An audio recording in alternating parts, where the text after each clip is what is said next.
because I took a loan, which is why I got my visa denied. No, I debunk that. Taking a loan is sometimes even advantageous. I'm telling you. But I'll explain that in another video. But let me tell you something. There are many factors they look at before they can grant you a visa. And one of the most important factors is demonstrating strong home ties. Okay. But one thing I want to tell you is this. Forget about Empower loan or forget about student loan in general.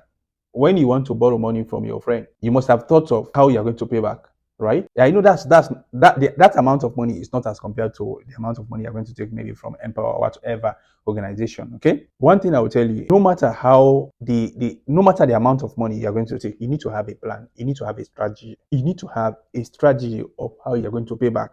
That is something you must have thought of before going for a loan. Don't just go there and take money because maybe you are qualified for it, you get it. Now you are thinking, you start asking people, how am I going to pay back?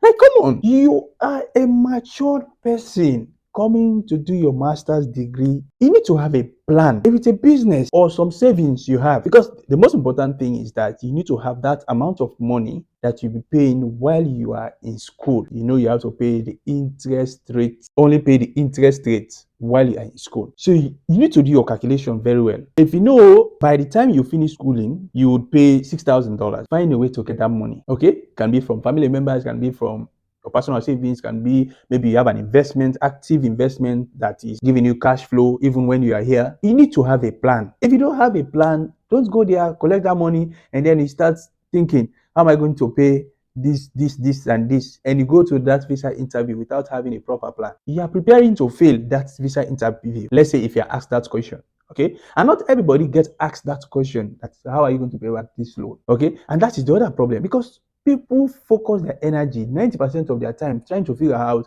how to answer that question. How am I going to pay back? They forget about the other aspect of the student loan. I mean, the visa. You have other questions they will ask you.